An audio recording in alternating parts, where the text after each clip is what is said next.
My question is to the Minister for Defence. Will the Minister please update the House on how the Morrison government's significant investment in defence capability is keeping Australians safe and secure in a time of global uncertainty? The Minister for Defence.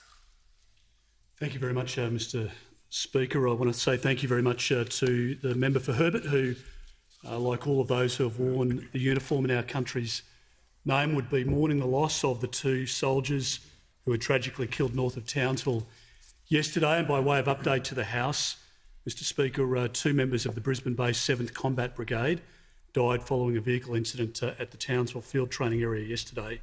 The two men, one aged 29, the other a warrant officer 40, tragically lost their lives when the vehicle rolled.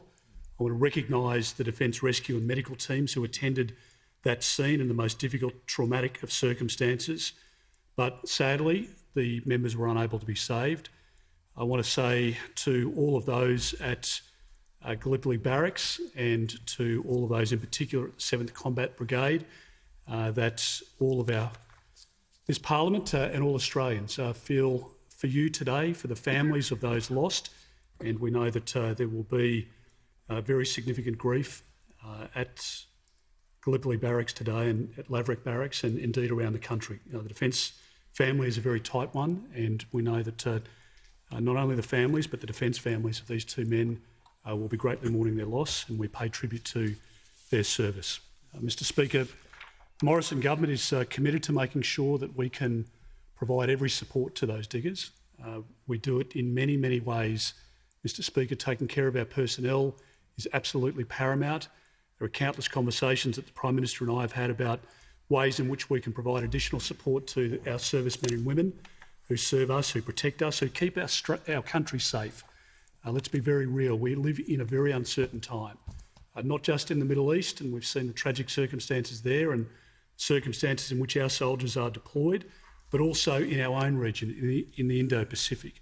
And the fact that we've been able to commit to $270 billion over the course of this decade to provide the support by way of new equipment to those troops demonstrates our commitment to keeping our country safe. Mr Speaker, at least 15,000 companies and 70,000 Australian workers are benefiting from the government investment into shipbuilding and defence. We're investing $65 billion over the next decade into next-generation air capabilities, including through acquiring long-range anti-ship missiles.